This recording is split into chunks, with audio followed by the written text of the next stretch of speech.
Hey everyone, welcome back to another exciting edition of the Liquid Week podcast. I'm your host, Karl Meisterheim. With me, as always, is my venerable co-host, Taylor Page. Taylor, welcome. Thank you, Karl. I don't know why I'm welcoming you to your own podcast, but you I are don't welcome know. here. I'm always here for it, though. I'm happy to be welcomed anywhere. So You do consistently show up. Taylor, today we are welcoming a special guest that you helped set up, Matt Sodomsky. He is the VP of Product and Strategy at Lightword. You might better know him through the app Mechanic, which is an automation workflow and custom dev platform for Shopify. So Matt, welcome to the show. Hi, thanks guys. Thanks for having me. Really excited to be here today. Yeah, man. I warned you about this, Matt, that when we like to start with is because we're big Marvel movie fans. Well, maybe Taylor's not, but Thor, I love him. We want to hear your origin story. How did you become the superhero Shopify powerhouse that you are today, sitting before us? Peel back the curtain. Okay, that's a great question, and it actually, yeah, it's an interesting story. So, I mean, I'm 43 years old, and so I remember like when we first got internet in our house. I remember when we first got our first computer.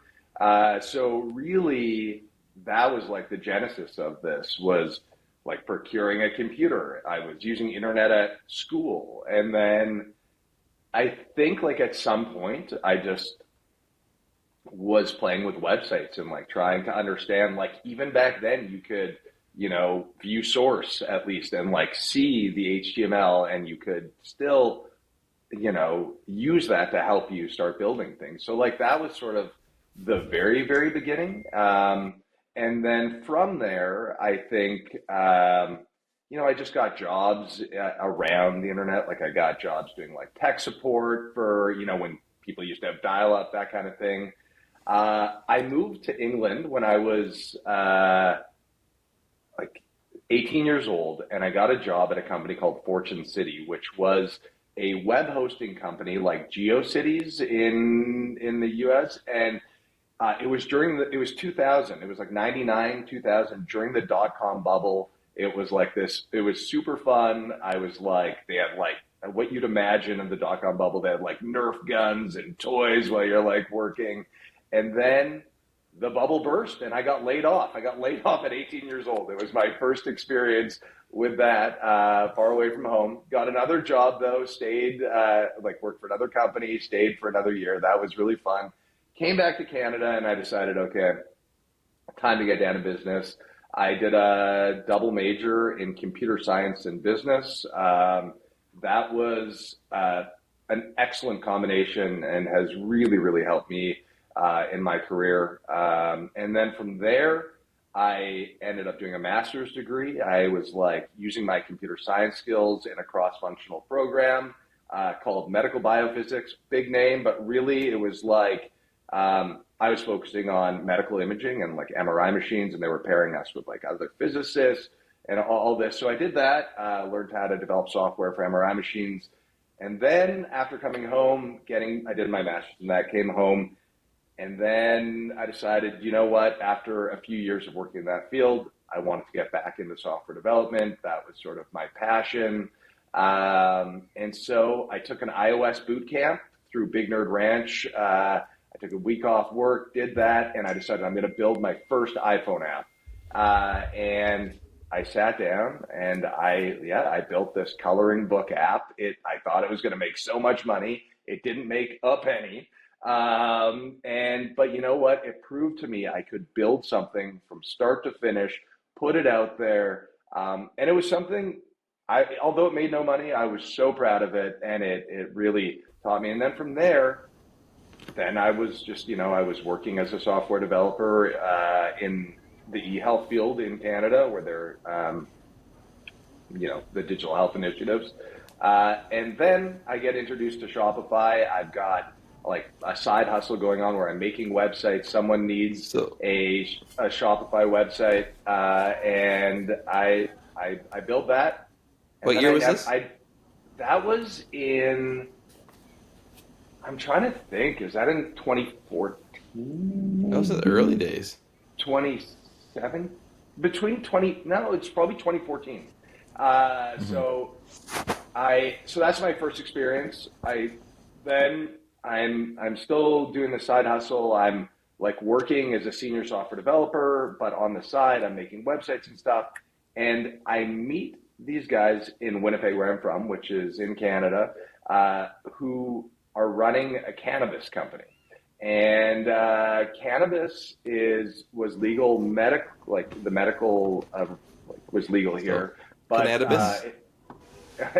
Sorry, Was it called cannabis? cannabis? Yeah, Their own brand. it would have been a good name. It would have been a great name. This was called Delta 9, and they were That's a good name. they were like they were ahead of their time. They were doing the medical, and they were the biggest in. They were one of the first in Canada, and they were definitely the biggest in my province of Manitoba. And I made a website for them, and then later on, cannabis was becoming legal federally across Canada. And they were going public, and they asked me to be their chief technology officer. So I came over there. I left my government job. I went there. That was like when I look at leaps in my career, that was like a big leap. You know, I had to make that decision with my wife. Am I going to leave the confines of the government to go do this thing? And I did, and it was an incredible experience. I was there for 4 years. They had about $60 million in funding. So a lot of runway to basically, my role was sort of CTO, CIO, so sort of all of that. One of my purviews there was the retail side of it, where I needed to make a selection for e-commerce and in-store. Mm-hmm. And I selected Shopify. What else were you looking at? We were looking at, there was like some more traditional POS systems. They were not exciting. But there was another one called Kova, which is specific to cannabis. There was like some cannabis specific ones.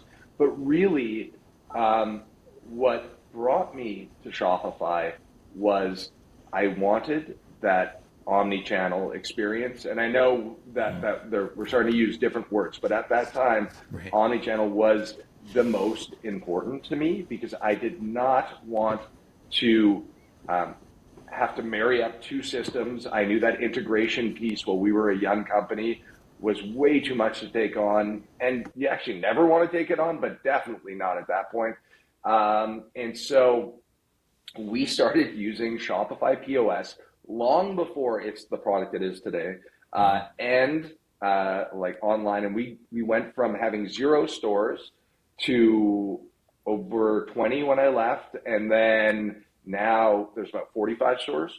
And so that was it was a wild ride, and really that is how I learned Shopify, like as a large plus merchant. And so I have a pretty unique perspective. And in fact, at that time, I felt like I took the POS system to the end of the world. Like I mean, trying to run 20 stores on the older versions of POS was the right choice, and it helped us in amazing ways. But we saw the where, and I just knew what it could be, and I'm just so excited to see where it has gotten to, because it is there. It is at the place where I imagined it could be, and yeah, it's just, as playing that role of a retailer, I just understood that for Shopify, that prioritizing in-store as well as online was really the key to unlocking the future, and it's been fun to watch it play out. So that's kind of my background. Oh, I think I forgot the most pertinent point to the story, which is, while I was working for Delta 9 as their CTO, we were using Shopify. We needed more functionality, and so I installed an app called Mechanic. And Mechanic is an automation, but it's a custom development platform. So there's at this point, there's 350 pre-made tasks you can install. They do complex automations, even to the point of hey, I want to connect to another API, and I want to do multi-step processes, and then I want to process this data, and then I want to upload it to an FTP server. And so I fell in love with the product. Isaac, the founder, me and him just kind of became friends through the Slack community, through support. And I was like pitching him on these other ideas I had, because I was like, you made this amazing thing. Like, I want to do this. Like, why don't we build this? And he didn't want to build other stuff. And he was like introducing me to like other people that maybe I could build with. And nothing came of it. And then at some point he said, "Do you just want to work on this with me?" And I was like, yes, I would love to, but I'm about to have twins. My twins are almost 5 years old. I've left the government. I'm in this great job. I've been in it for like 4 years. What are we going to do? And so I ended up doing like some moonlighting, like some consulting, contracting on the side. We did that for a couple of years, and then it was like, hey, no, let's do this full time. Talked to my wife, decided, is this the jump? And made the jump, and best career decision I've ever made in my life. That's awesome. I hope it's the last job I ever have to have. It's an incredible, the app's incredible. More importantly, the people are incredible. There's such care for the people around the product. So that's how I got here. And I feel very, very lucky. And for anyone who's like thinking about their career in a way of like, calculated risks, like taking those jumps is how you grow. Anyone who knows me well will tell you that I'm pretty risk averse. I do not just like jump into things. I really like to like know or hedge my bets. But those big moves have really paid off. And so that's the other key, is like, yes, hedge, but know when to go, know when to jump, know when to take that next step. And it's not going to be comfortable, because that's how you're going to grow. If it's comfortable, you're just moving sideways. So that's it. So there's origin the story. Good point. Life advice. This is great, Matt. Thank you so much. I think we can end it here. All right. Well, thanks for joining us, everyone. And just kidding. Mechanic. For those that aren't super familiar with Mechanic, like I'll just be honest. I just jumped on it the other day to look at it, and I tried to figure out, could I use Mechanic to add an item to a cart, and I couldn't figure out how to do that. So obviously, there's a use case that Mechanic is designed for. Help me understand, like, what is the primary sort of best use for something like Mechanic? So it is a back-end automation platform and custom development platform. So, but it's really focusing on the back end. It's not focusing on the front end. There is some front-end stuff you can do, like you can sort of inject JavaScript using the script tag and then use that to call Mechanic webhooks and sort of do that. But really, if you're trying to do something with like Shopify functions, this is not the place. And we, at this point, that's by design. We're really, we're building, small, sharp tools, things. We don't want to be everything to everyone. We want to build, we want to keep our product simple and sharp, like I say.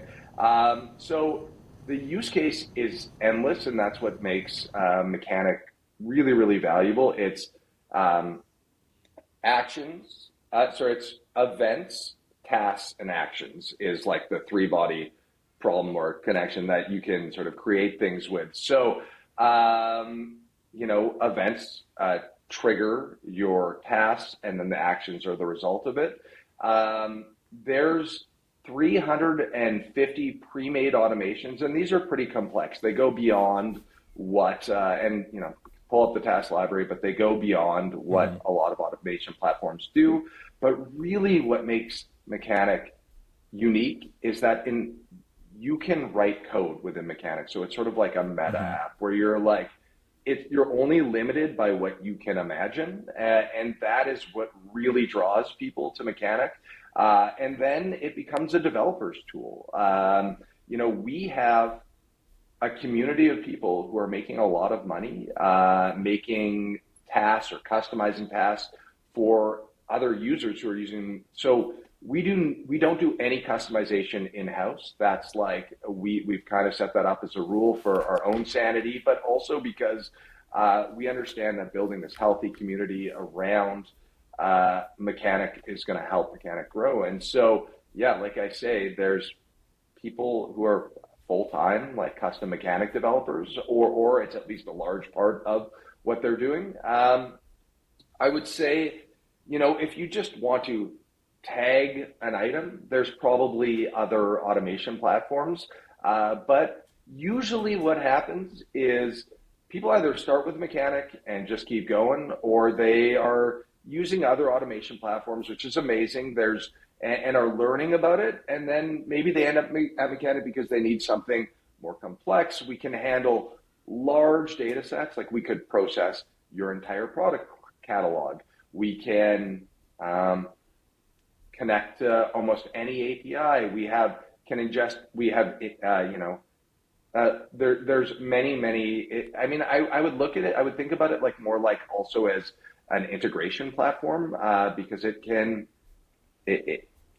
do almost anything is really what it comes down to. So what I always tell people is head to task.mechanic.dev and just search for like what you're trying to do. You're probably going to find something that already does it.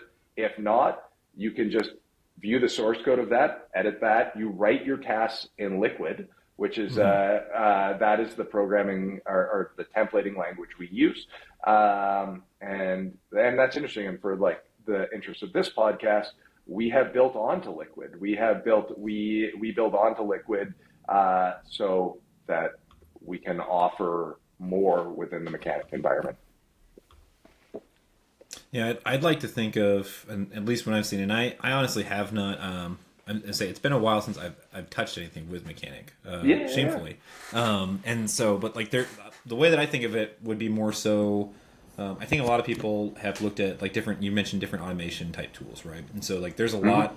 Shopify Flow, like for instance, would be an example of like it used to be plus only, and so like there were so many things that you were like Mechanic's just the only way you're going to be able to get this done, right? Like basically, and so but. Even with Shopify Flow coming a long way, like there's still so much more that Mechanic can handle. Like it would be like Flow on steroids and a team of Flow apps on steroids, basically. If it was like if you're talking about what Mechanic can do. Sorry to interrupt. No, you're good. Go ahead. I was going to say that's funny. Those are words that I have used in the past, but. Flow becoming available to everyone was like an interesting thing, right? To what you're saying, like, what's going to happen next? Or like, what that in my mind, like what happens? And what happens is people just get more interested in automation. People just get more interested in automation, and they also want to check out Mechanic. Right. And so it's. I love Flow, and I love I don't know, Paul from Flow, like Paul's amazing, the product manager, great guy, and so it's super fun to see what they're building. It's for a different use case, but it's been nice. It's been this interesting experience for me where it's like it's actually just getting people more interested in automation in general.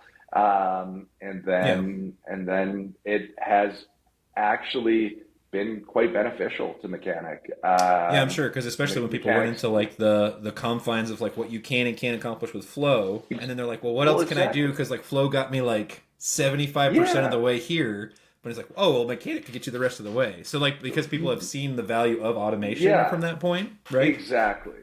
And the other thing is that I don't write when I want to do like complex things.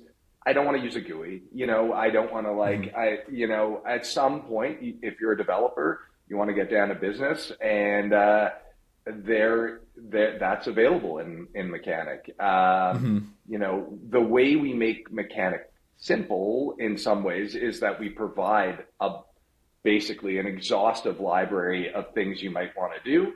But then when you get in and you got to write code, it becomes more challenging. But that's where the real fit is for developers or people who want to employ developers to create anything they can imagine. So that's kind of, that's the deal. Yeah, interacting with APIs or anything like that as well. Like just like it's like a bear to try to do anything real simple, and it's incremental versus like using Mechanic. Like if you do have to like interface with something like that, like you do not want to reach for Flow for that. Like you want to reach for something like Mechanic. So that's I can definitely see like the use cases here. But as far as like helping people, probably like compare the two when they haven't been exposed to that.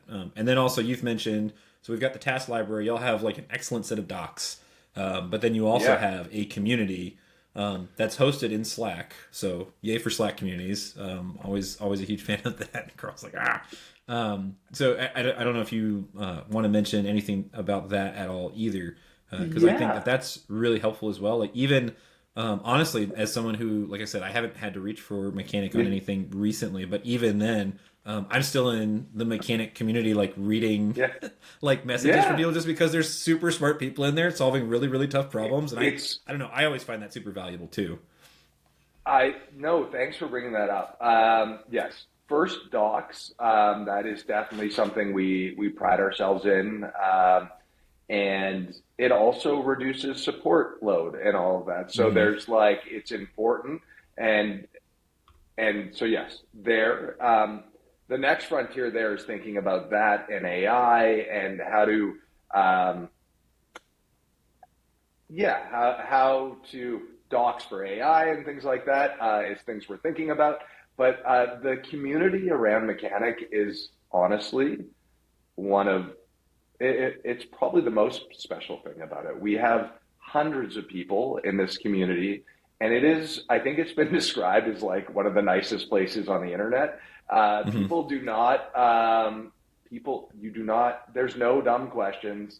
And what I mean is that no one will say it's a dumb question, because people treat each other with respect there. They help each other. It's really a kind place. And that, I think that community that we built up around it, and then, like I said, the freelancers around it, is really what helps Mechanic sustain and grow. And it's this living thing at this point. And so the Slack community is huge. I love it. And it is a good vibe, and whatever y'all have done to cultivate that, just huge kudos. Because also, like, the tough part of like a free open Slack community, the whole time I've been in there, I've never received a random DM for somebody being like, hire me, even though you've got a lot of service providers in there, and that is always the case with any of these free open communities. I've never had that happen for as long as I've been in there. So kudos to y'all for whatever you're doing there. Like you have some secret sauce going on. We've only had a few interesting experiences that way, but for the most part, I think it's just it all started with Isaac. Isaac, the founder, he's an incredible dude. If you ever have the chance to meet him, he is one of the most special people you will meet. And he just created this vibe in there, and then it sort of expanded from there. I remember when I joined there, that was my first experience with all of this. And I fell in love with it, and here we are today. So Slack community, if you're not in it, it's a great place. We don't support custom development through our support inbox. If you have questions related to custom development, you go to the Slack community, but we're there. We'll chime in. But there's other developers. People are just, as Taylor said, people are just helping each other, and it's really special. It's very, very proud of it. Yep. So, and just a reference real quick, and y'all also you have a partner directory and everything. So these are just folks that y'all are hey, these folks do great work with Mechanic, which I think is really, really cool and helpful from an app perspective, that y'all are at that point where you can provide that. I don't know if you want to talk a little technical, right? We've talked pretty high level, here's your background and you coming in, and some of the things that we can do, we've kind of talked high level. I don't know if you have or maybe if you can share any kind of like really cool use cases where you've seen Mechanic, where you've been kind of surprised to hear from someone like, oh, like they're using Mechanic for that. Like that's pretty amazing.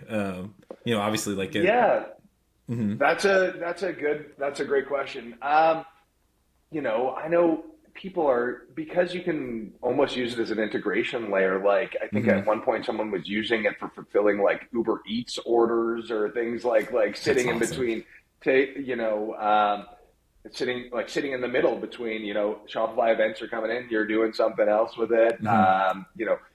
People are using Mechanic to go like connect to an FTP server, grab some files, bring them in, then pull that data from a spreadsheet in, and then maybe setting up discounts, or maybe they're importing inventory in from another system completely.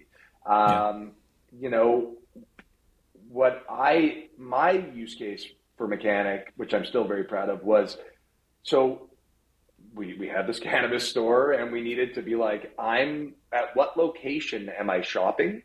And then only allow them to pick only be able to add stuff to your cart that was available at that shop in the inventory quantities that were available. And like none of that was possible in Shopify at that time.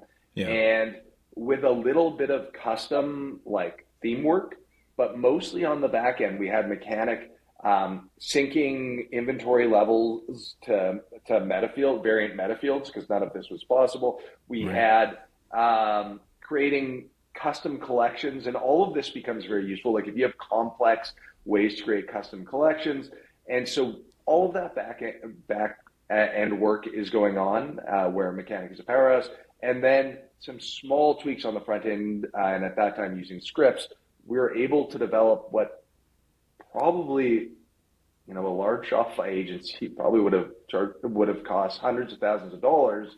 We were able to do for, $10,000 or something. Surfacing products for specific inventory locations is not easy. Like, we were doing that. So we were doing that in 2018, 2019. That's wild. That's awesome.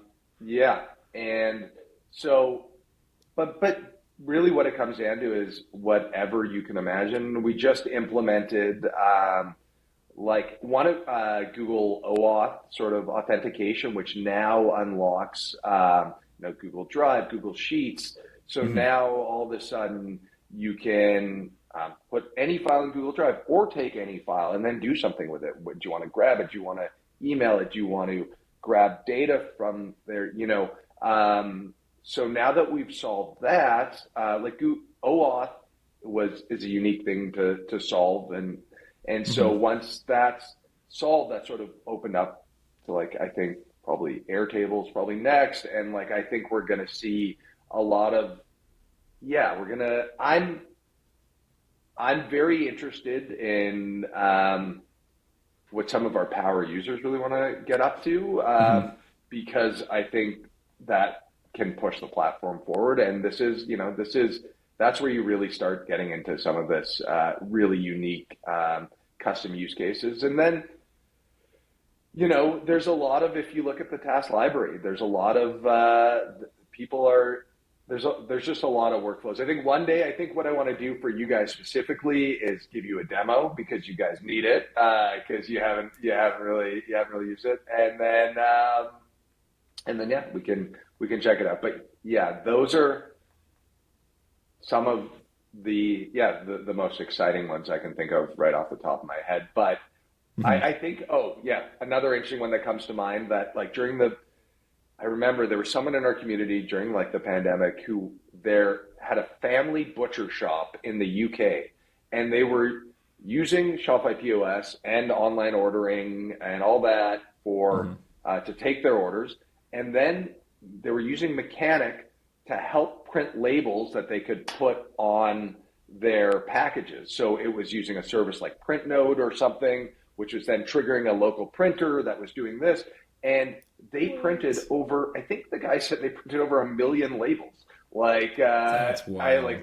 They were just it was a core part of their business. Mm-hmm. So that just gives you an idea. I also recommend go to the Mechanic App Store listing and watch our App Store video. Isaac, the founder, does it, and it kind of talks about some crazy use cases, and will also just get you jacked up about Mechanic. It's like an inspirational video. But yeah, so basically you're only limited by your imagination and the Shopify API. People are always like, what can you do with Mechanic and Shopify? And I'm like, we just need to make sure that there's like a surface on the API that we can work with. If there is no limitation at all. But then, yeah, you got to remember that also it's not just Shopify. It's the whole other side of this. It's like bring data into Mechanic or connecting to other APIs or servers, anything like that. That's awesome. Yeah. So Karl had a question before I was going to dig into it a little bit more. No. But you can dig in if you want to, Taylor. Go ahead. I'll take us somewhere else. So why don't you keep... Yeah, no. Well, I was looking even through some of the tasks here because in Shop Dev Alliance, it's this like group of freelancers in this Slack and stuff, and someone was asking about like a different way to like sort like collections on different rules, and honestly, like I never even thought about Mechanic to do this. Oh yeah. But even looking through a couple of these tasks, I was like, well, shoot, like it looks like we could do something maybe instead of like reaching for an app, because that's the way that I've for my brain with a lot of things as a primarily front end dev. Like I primarily just I have to reach for an app anytime we have to do something back end. Well, now it's like there's a bunch of stuff like I've just eliminated apps that we can use Flow for. And now I'm thinking like, oh shoot, like can I just like eliminate even more apps by just like starting to fold Mechanic in here, you know? So this is pretty unique. Yeah. It is the app of apps, like, because that's the way I think I also think of it, is like you can replace a lot of apps, especially like back end stuff that that either we have already in the library or some small tweak, but that sorting collections and with some complex rules is a popular one. In addition to that, what makes Mechanic unique is like it can handle huge amounts of products, and so most automation platforms, even if they can do this, can't handle that load. Right. We've got the way things are engineered, we can handle massive loads. We handle millions and millions and millions of events, event runs, action runs, task runs, like every day. We've had billions and billions of them over time. And so that's the other thing I think I kind of just brush over, is that it's an enterprise platform. Like it really is. We've got it's very stable. It can handle large loads. And because when I was using it as a user, that was very, very important to me. I was like, in Shopify land, like, sometimes you don't know how long an app is going to be there, or, and so you really gotta figure it. So for me, what I prioritized as soon as I started with Mechanic was like, it was already stable, but how to communicate that, how to show that, how to prove that, how to, so yeah, I think that's the other thing, is just stable load, and that, well, built for Shopify, because like in general, right? Like, there are other automation platforms, but like mostly you're trying to integrate with something that's also trying to integrate with like 50 other things. But like this is just like you write stuff in Liquid, man. Like that's, you won't get more Shopify than that. You don't get more Shopify than that. Yeah. No.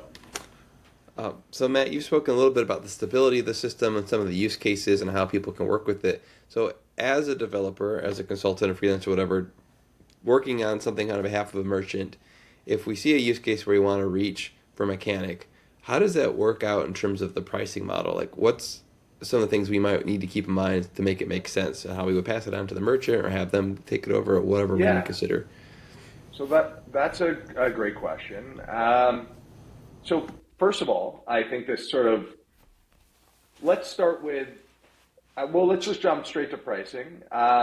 So we have a very unique pricing model. It's called pay what feels good. This doesn't mean pay what you want. It means it's got to feel good to the user or the merchant, and it's got to feel good to us as well. This is this bi-directional process. We have suggested pricing based on your Shopify plan, and the reason that pricing is suggested is because generally Shopify plan is a proxy for usage, and Mechanic, by the way, is an unlimited platform. Once we agree on a price, it's unlimited. You have unlimited task runs, events, actions, and so it's important that we get that pricing right. So a lot of other automation platforms that it's based on usage, right? And so for us, so that's it in terms of pricing. I will say generally most people pay the suggested price, but let's say you're like, listen, I've got it's a Plus store, but this customer only needs, or my customer, like you're a consultant, needs these features. It's not a heavy use case. Can we work with this pricing? We'll have a discussion and we'll figure it out. And so, or maybe it's my favorite are like where it's from, like we're from somewhere in where the American currency is just so much higher, like this is not possible for us. Can you help us out? And obviously, yes, we'd love to, and so you've got that spectrum of, that's what this pay what feels good thing is all about. It's about this connecting on a level with your customer and saying, like, let's figure out something that works for both of us. And that could be, hey, I need, someone might write in and say, like, I've had a really lean, not great 12 months. Can you please help us out on pricing? Yes, we can. Or there's the business side of it where it's like, you come to me and you're like, listen, this doesn't make sense for my customer for their use case. Can we work on pricing together? And that's also an application of the pay what feels good. So that's that. In terms of, and then so that's it. So Mechanic is the platform. We offer up the platform at a monthly rate. And then usually the developers who are developing on behalf of their customers, they're charging whatever rate they normally charge. And what I find the beauty of getting into Mechanic development is, like, it's kind of like the gateway to more Shopify work. If you're helping someone with their Mechanic work, you're ending up helping them with many other things. And this is how I see people kind of building up their businesses around Mechanic. It's a great lead generator. We don't make any money off, nor do we want to make any money off of the work that happens outside. If you're doing contract work for someone using Mechanic, that's that's exciting to us. And so sometimes I think about that. I bet there's even more money. There's probably more money being made around Mechanic, which is great. Sure. That creates this really healthy environment, just the same way that Shopify creates that model around with their partner community. When people are doing freelance work for Shopify, like, it's only helping promote Shopify, right? And helping the users. And, it doesn't need to be a revenue source. So that's kind of the deal there. From a practical point of view, if you, let's say you want to figure out if Mechanic can help, like I say, you go to the task library, you see what's there. I also recommend, so the task library is completely open source. There's a GitHub repo. I would clone that repo and I would grep the code there. I'd search for code there. And that's how you're going to start. And generally it's like a small lift to get to the next part if there's something more, or there's just the tasks in the library are very, very well written. And so they're a great source of patterns for how you should be dealing with stuff in your code. Does that answer your question? Yeah, I think because I think we originally talked too, beforehand, that was one of the reasons I think I was hesitant about even incorporating Mechanic in the past, just because it is a different pricing model. And I don't know, as a freelancer, I like being able to point to that. And I think there's two pieces there probably in my own thinking, as far as a good comparison where I should have probably just like talked to you, Matt, of like, like, hey, Yeah. just like understanding like, hey, like compared to other automation tools, like it's usage based pricing, right? And the bigger you get, they don't want usage based pricing because they know how heavy things get. And so like the idea that there's a flat fee is super, super appealing. And so, but I always didn't want to be in this position of like, hey, this is how much, because usually when I'm recommending an app, the conversation goes like, hey, I can't build this out without getting help from an app in this regard. This is how much it costs versus like, then like having to explain, oh, well, this is like, well, pay what you want. Like I'm a business, like I'm going to like, I only want to pay this much. Right. And so I'm sure y'all have to have those conversations with people who say, we're a plus shop or something and we want to pay $10 a month for this like incredibly robust tool. Yeah, and that might not feel good to us, right? And so we'll have that discussion. Like I think you've hit the nail on the head that like when people start to think about it as this flat fee, that's an important part of the discussion. The other thing is we can always revisit. They always think that it's like if it's like a smaller use case, but it's always up for discussion. It's amazing to see. You're like the vast, like I say, most people no discussion at all. It's just the suggested price is fair. The other part of it then becomes people are generally mostly very fair and generous and kind, and everyone's kind anyways, but does someone want a deal sometimes? Sure. And if we can work with that, yes. And if we can't, we'll say so. And because the other thing is I like to, if you're a big business, do you want the cheapest tool? Do you want the, do you want this tool to disappear tomorrow? Do you like, so we use a tool called Help Scout for our support. Love it. But it was funny. They had like a little survey pop up when I was using it the other day, and it was really more about loss aversion. And it was like, how disappointed would you be if Help Scout disappeared? And it's like that instead of like, how much do you love Help Scout? And I think that's like an interesting way to think about it. I was like, I wonder if and I don't want to, but I'm like, I wonder if I asked people how disappointed would you be if Mechanic disappeared? They'd probably be like, oh, you're not going anywhere, are you? You're not.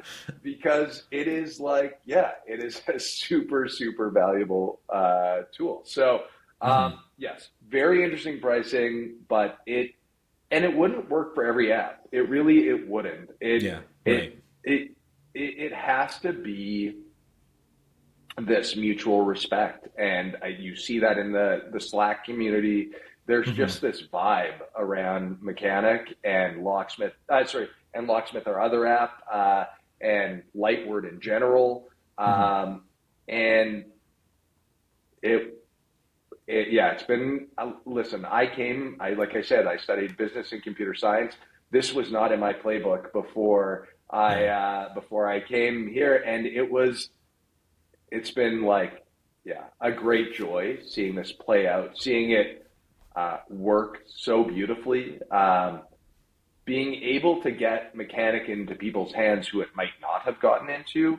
But if you're, I think it depends. Like, I think we've had other people have contacted me like, should we use this as a growth strategy? And I'm like, if you're thinking about it just as like, this is a growth strategy, this is not, you have to build, because you need to build this product and culture around it in which it can, the way that this can part work. Of your ethos kind of like, it's just this has to be just built into your DNA and it's not a strategy. Like it's just, it can't be a strategy. If it's a strategy, you're going to, that's not good. And it's not authentic. It's not going to work. It won't work unless it's real. Yeah, and you mentioned real quick Locksmith, just because I want to make sure at least we can touch on that real quick, because that's another. So Lightword is like the parent company, and then Mechanic's the app, and then we also have Locksmith. Is Locksmith using essentially the same API? Is it like the Lightware API that Mechanic and Locksmith are using, or like how does that work? No, they're two separate apps completely, Okay. with a lot of similar functionality, but they were written at different times. They're Hmm. both Rails apps on the back end. Oh, you got Karl Oh now. yeah, yeah, both Rails apps on the back end. Rails can't scale though. You're talking about handling all of these requests and Oh, automations. Are you serious? That's wild. you're, How are you guys yeah, accomplishing all this? I mean, come on, I just Shopify has think it's shown us the path.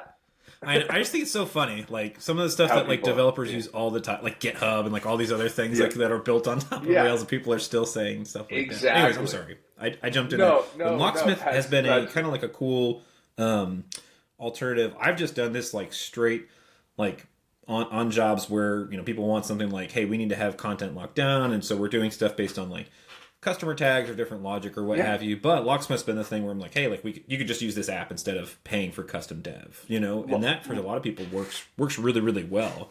But It's they are extremely two popular. completely different apps. Two completely different apps. Gotcha. Locksmith is and Locksmith is more working on the front end Right. than the back end. So there's kind of a unique dichotomy there. You've got um, Locksmith. First of all, it was like in the first 100 apps in the App Store.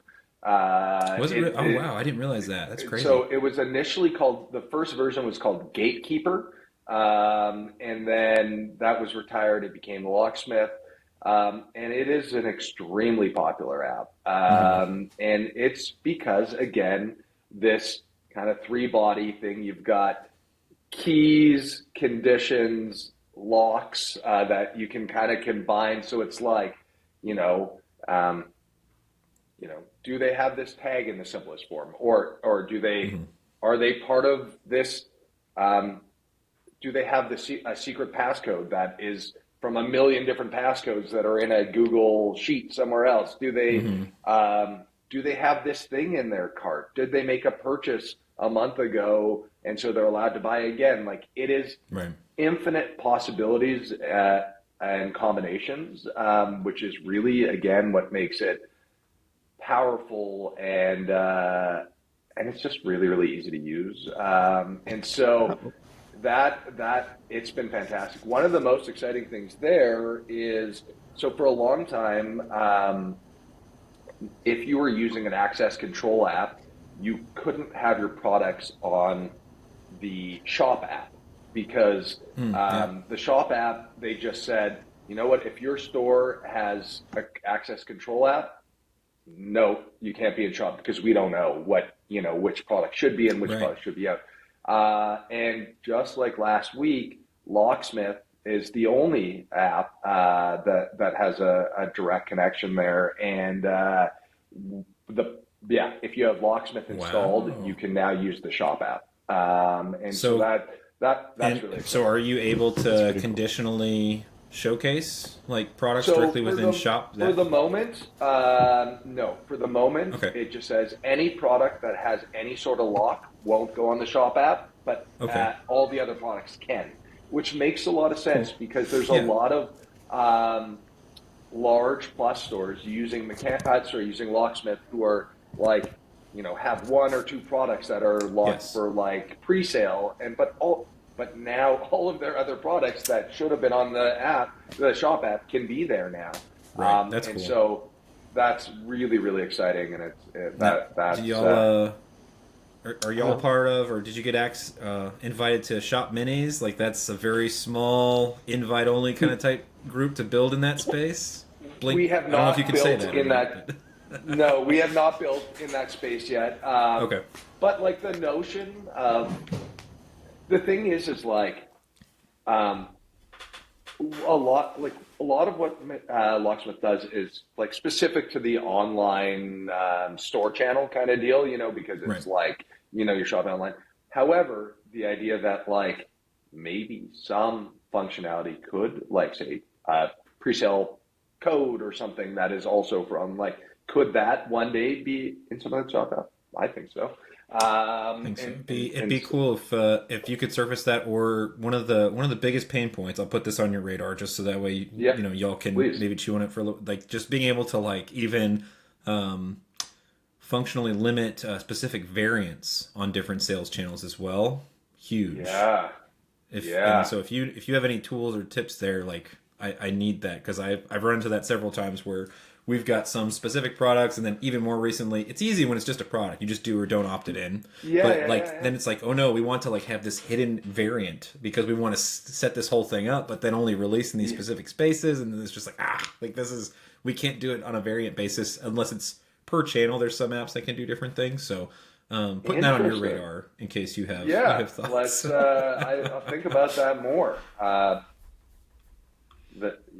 think about that more. There's definitely something you could do with Mechanic there, and like cloning the products for automatically for like different sales channels, and like if you had to manage it separately, there's definitely something you could do there. In terms of actually limiting that, I'm not sure, but like, let's talk about that. That sounds like that'd be interesting. I have a couple of use cases for that. So Well, before we transition, I really want to know, Matt, how does Locksmith work on the API level with Shopify? Is there a access control API that you're using, or is it Magic? Magic. No, a lot of it is front end stuff. There just isn't, those APIs don't exist at this point. So it's front end Magic that is very well designed. But yes, there are no APIs at this point. There'll be. I think there's going to be some stuff in the future. I don't know that, but I see that for the reasons you're saying, because originally Shopify was like the online store.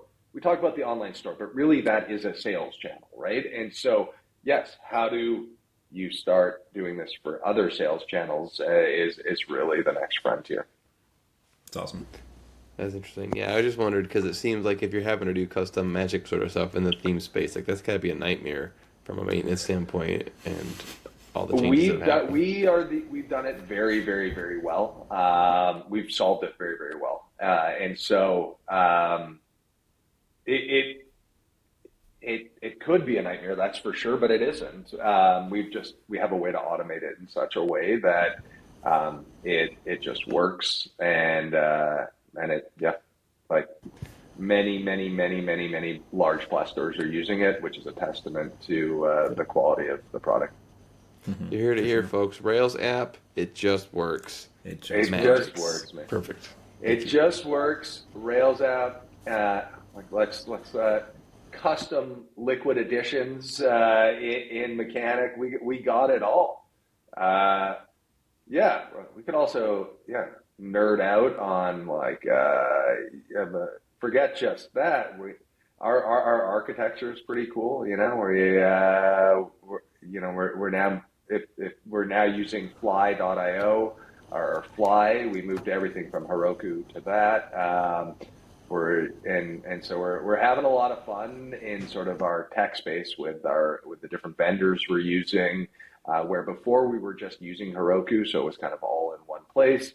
Now we've got we've kind of separated out our database stuff, our VM stuff, our Fly stuff, and so the DevOps side of it is a lot of fun too. We're big nerds, absolutely. Yeah, I'd love to hear more about that. However, I know we're getting close to time. Taylor, are there other areas you want to make sure we cover?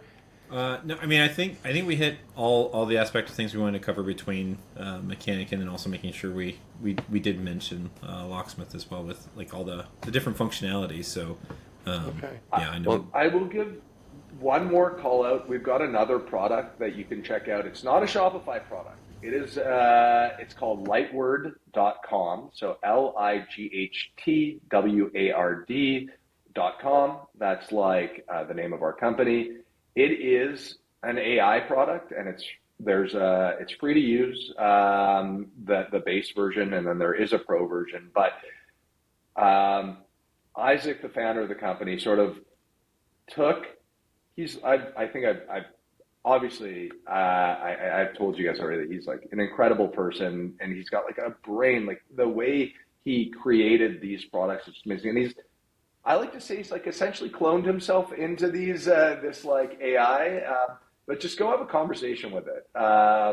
And it will prompt you in different ways, and just go check it out. It's really, really, it's really exciting. It's like humanistic AI is almost a way I could describe it. But it's worth checking out for sure. I brought that up yesterday when I was doing some research. I was so Yeah. confused. Like, I don't know if I want to click this or not because I don't know what's going on here. Yeah. But it's good to know. I'll Yeah, have to check yeah, it yeah. out. No, it's really, I think you'll it's like, so I'm a big proponent of AI. Like, I'll use ChatGPT o1 and Claude, Sonnet 3.5. I'm big fan of those for, you know, coding or researching, all that stuff. But if you want to bring your human side or your business problem thinking side, bring that to Lightword. And the things that sort of that vibe we have around our business, the vibe, it's baked into that. And you can start to learn about it. You can start to figure out how to build that into your business. And so highly recommend checking it out. Okay. And with that, I'm going to hijack the conversation one final time. Matt, in the few minutes we have left, can you give us the 30,000 foot overview of your systems architecture? Because I know Heroku didn't have a pay what feels right policy. So I'm interested to hear what you're doing now with Fly. Pay what feels good. Pay what feels good. Pay what feels good. Yeah. It's important because it's bidirectional, good on both sides. Yep. Okay, so we have a Postgres database, a very large one that lives in it's in AWS, but it's managed. I don't know if you've heard of Crunchy Data. Crunchy, it's like it's a managed Postgres provider. So you tell it, this is what I want to spin up. Here's where I want to host it, but they manage it for you. They don't do daily database. Like if there's re-indexing that needs to happen or optimization, query optimization, that's on you, but they'll keep it healthy for you and patched and all that. And your replicas and all that. So I highly recommend them. They're like top notch. Some of the people from Heroku, like some of the original data guys from Heroku, went over there, and so the ethos and good that I think Heroku had more in the past is on the data side is now really over there, and that's exciting to us. And they're an amazing partner. For Fly, we use Fly as where we host our apps both. So we have a Rails backend and we have React, Node, Next.js at this point front end, and those two apps are hosted on Fly. And then, but like, because of the way you can think about Mechanic is because things like we have a bunch of tenants running code, right? Like we have, so if your shop is running a custom task, you're essentially a tenant in our thing running custom code. So we need to isolate that. We need to, if you like do something crazy, we need to make sure that doesn't take everyone else down. So we have that set up on Fly through using Sidekick with like a bunch of, so like when something runs, it spins up a VM automatically, goes, runs, then shuts down. And so like we have hundreds and hundreds of VMs running that are waking up, going down as needed. We have auto scale. We wrote our own auto scaling. So that we also use cloud search, like AWS cloud search, which now I think they're moving people over to, we're still on cloud search because we work on cloud search, but that is for event indexing. So in app now you can search like order number 123, and if it happened with something happened in Mechanic with that order in the last 15 days, it will pull up an event that is indexed in cloud search. So we got that. Trying to think. Then yeah, we have our monitoring stuff, but really we're talking about data hosting, event indexing, and searching. That's kind of the deal. That's cool. Happy to answer any specific questions on that, but it is yeah, it's pretty, and with Mechanic, because there, like I said, there's millions and millions of runs a day. Like you're even the most performant database, you're gonna have to be thinking about optimization, re-indexing in a way that I hadn't had to think about that before. And so that is, yeah, it's very, very cool. We we love the vendors we're working for. Obviously, there's some additional complexity when you're doing some of these things separately. However, it gives you the freedom to like do what anything essentially. You're not limited. Like we were going to eventually run out of space at Heroku. Now there is no limit. You know what I mean? Yeah. And yeah, and all that. So, and we can also choose things. So, we can choose things like, oh, we want to be in the same AWS, data centers, or even if we're with different vendors, you can choose to be close to each other from geographical. Like, it's interesting. Our route from, like, our network route from Fly to where our database is very important to us. So right now, if we get a bunch of milliseconds more, that could be a problem. So we're not a problem, but we'll feel it. And so that's like the optimizations we look at is like, we're like telling Fly, like, this route's getting a little bit flaky. Like we need you, and so, yeah, it's exciting, cool. And, definitely learned a ton. Any other specific questions about the infra or ops or anything like that? I mean, I could spend all day on this, but I do think we need to transition now to the change log. So thanks for Okay. peeling back the curtain a little bit, and maybe we can Absolutely. do a version 2 where we really dig into that, because that's I'd exciting love to that. me. Well, everybody that comes on implicitly agrees through a contract they don't sign that they have to come on a second time at some point. So we'll Sure, have I to will, have and I would love to, and I would love to nerd out. Like I will, and there's no secrets at Lightword. Honestly, we like you learn and grow by being open with what you're up to. There's not, yeah, the secret sauce is putting it all together, not the pieces. Right. Yeah. Okay. I'm excited to hear the change log. There's been a lot going on. Cool. Yeah, A lot of pressure, Taylor. We better bring I it. know. I was like, well, I don't do any. Well, so something that was good that I recently saw that I thought was really neat that dropped. So merchants, this is good for all app devs. I think most people on public apps can agree. Like merchants on paid trial plans can no longer leave reviews, and so like in the past we've kind of had this issue where like people on a trial plan are getting that. Yeah, like that's new. So there you go. Like, bam, heard it here first. No, but so that is a nice change, I think. Particularly people that are brand new to Shopify, God. they're already learning the system, and then they're having to learn an app, getting frustrated. Probably should have been the case before as well. Yes. So I think that's a really good improvement from Shopify's end as I love well. that. There was another update as well, so improved for product tags, vendors, product types. Right. Yeah. For the GraphQL API. So before you'd have just a limit on the shop type, and it couldn't support pagination. You were capped at 250 results. So now you can get like more than 250 results at once. That seems like a big deal for folks as well, because you have to use all that stuff.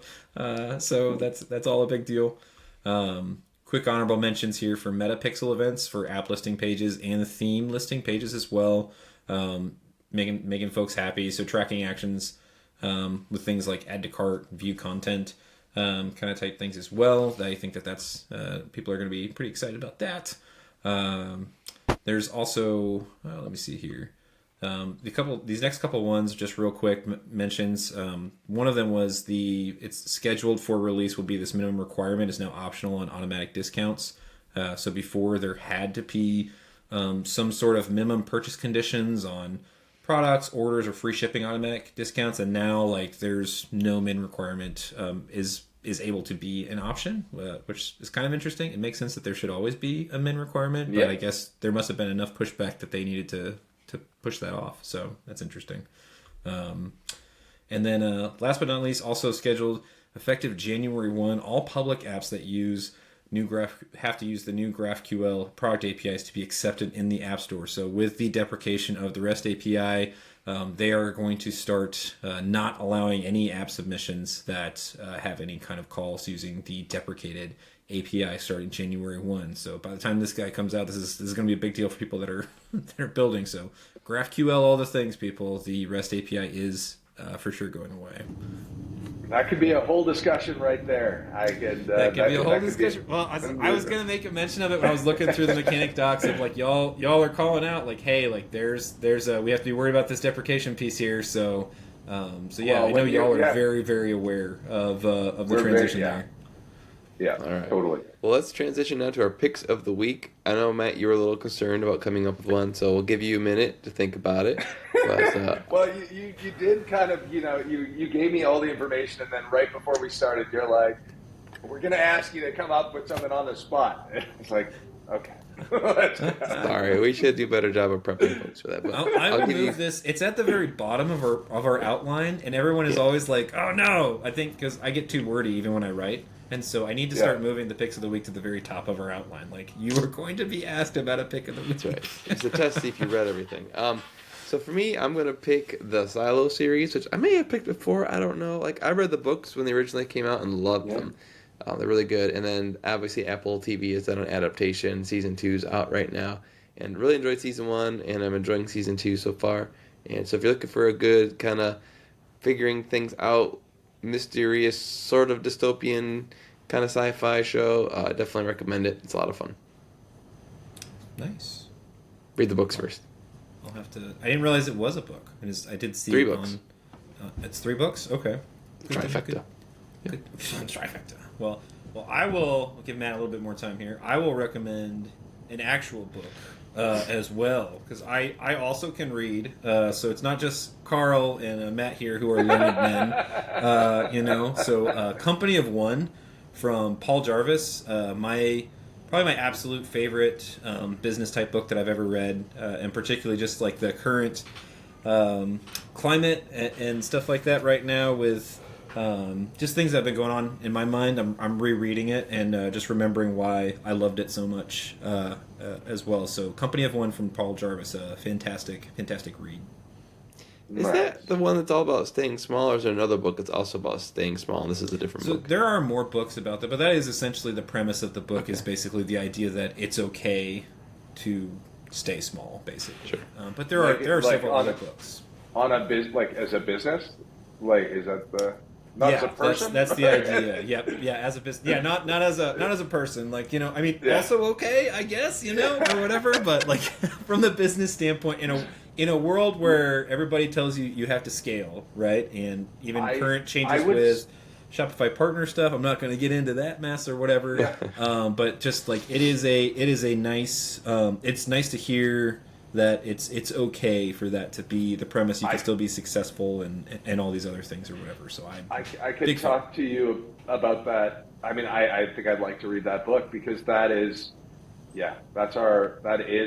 our lived experience at Lightword. Is like, you can have growth for the sake of growth, or you can have like this sustainable, healthy, like building this business that you actually want to run, or that, once you grow to a certain size, you have to worry about just being able to continue to pay people, right? Like, where if you get to this healthy point where you're making more money than you need to run the business, like, it's just, you enter this sweet spot. And yes, highly, that really aligns with my thinking. So I'll definitely check that out.